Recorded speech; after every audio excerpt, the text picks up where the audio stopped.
Jane McCall and the Twilight Stacks. Chapter 8. The Spell.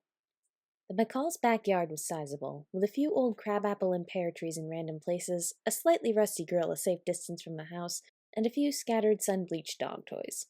Jane had climbed the trees a lot when she was younger, and the pears were pretty tasty, if small. She couldn't say the same about the apples. She'd bitten into one at age 4 and never tried again. Just liked to play with them, but they were tripping hazards and little more to everyone else.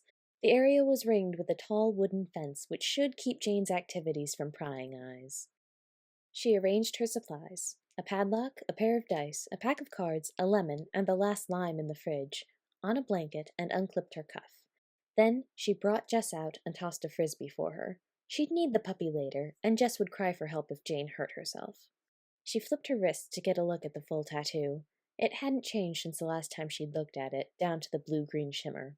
A gentle poke sent warmth radiating out of its concentrated spot in her core.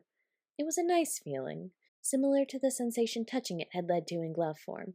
No information or sense alteration, though. She closed her eyes and focused on the heat, which she figured was a manifestation of her magic. Picturing it as a small fire in her mind's eye, she analyzed the phenomenon. It was bright, but contained. The wires from the library were present, but thin as spider's thread. She mentally reached for the connection. Tracing it back revealed a small pinch in each of the lines. Oddly, it felt as though each kink was warmer than its surroundings, as though the magic was repressing itself. Had she done that? Probably. She didn't know who else could have. The more important question was, could she undo it? A small mental tug did nothing, and harder yanking sent a shock of lightning up her spine. She gave it up as a bad job and considered the problem from a different angle. If she could figure out how she'd set the limiters in the first place, she might be able to figure out how to undo them.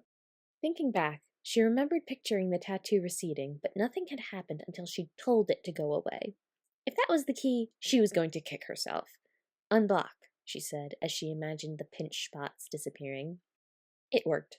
The lines straightened out, thickened, and sent heat radiating up her arm. Jane opened her eyes and checked her mark. Sure enough, the tattoo had spread to its glove form.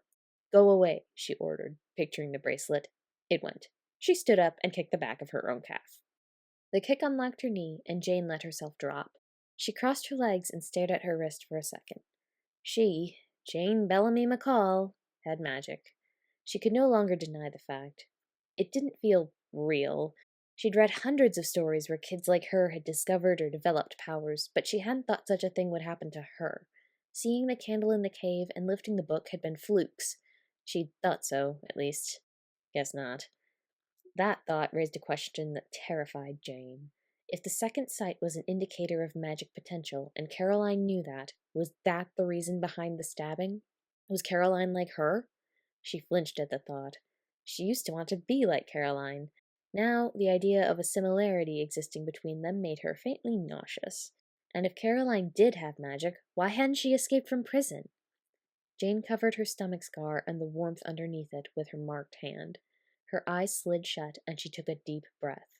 There was nothing she could do even if she was correct about Caroline. The best thing she could do right now was figure out her own limits and abilities. Not only would she be better prepared if Caroline broke out and tried again, magic would be a useful tool in her quest to find and help her dream weaver. A few more dry runs, and she felt confident she could call and dismiss the mark as necessary. The spell seemed to work by limiting the flow of magic away from her core, which in turn shrank the mark. Simple enough. Attempts to do anything like moving the magic elsewhere inside her body could wait for another day, Jane decided. Today was for establishing the basics. She didn't want to damage herself permanently by doing something the magic was unequipped to handle. Moving the mark, healing her ankle, or smoothing over her stomach scar, for instance. She didn't want to give herself cancer or grow an extra spleen. Knowing how to suppress the magic was sufficient for the moment. Baby steps. She turned her attention to the materials laid out on the blanket and set to work. 5 hours later, she'd picked the lock with open sesame and transformed the lime and lemon into a kiwi and an orange. She'd flipped cards over with a word, predicted 7 correct dice rolls in a row, and picked a specific card out of a deck 10 times. Every spell had caused her magic to flare up, then die down. Breaks between each experiment had allowed it to restabilize, with total recovery time taking between minutes and a full hour. Sweat was dripping down her back and her core was flickering, but she wanted to try one more spell. Admittedly, it was mostly for her own amusement, and it was more than a little dangerous. She moved away from the trees and checked on Jess. The dog was well away, savaging a tug rope. After a moment of hesitation, Jane took a deep breath. Was this a good idea? No. Was she going to go through with it anyway? Yes. With all the enthusiasm in her nerdy little body, she aimed her hand straight up and yelled, "I cast Fireball!" With a massive thwoomph, an explosion the size of a watermelon bloomed in the air above her palm. Hot wind sent her hair fluttering around her face and her jacket flapping. She laughed in maniacal delight. This was awesome! The heat outside distracted her from the fire in her core at the start. When it flared up to painful levels, she gasped. She tried to cut it off, but it didn't work. It flared hotter and hotter, then faded along with all of her strength as soon as the last flicker of light disappeared. She panicked, but didn't know what to do. Her legs turned to jelly, her eyes rolled into the back of her head, and she collapsed. Queries, kudos, or concerns? Like, comment, and subscribe. Thanks for listening.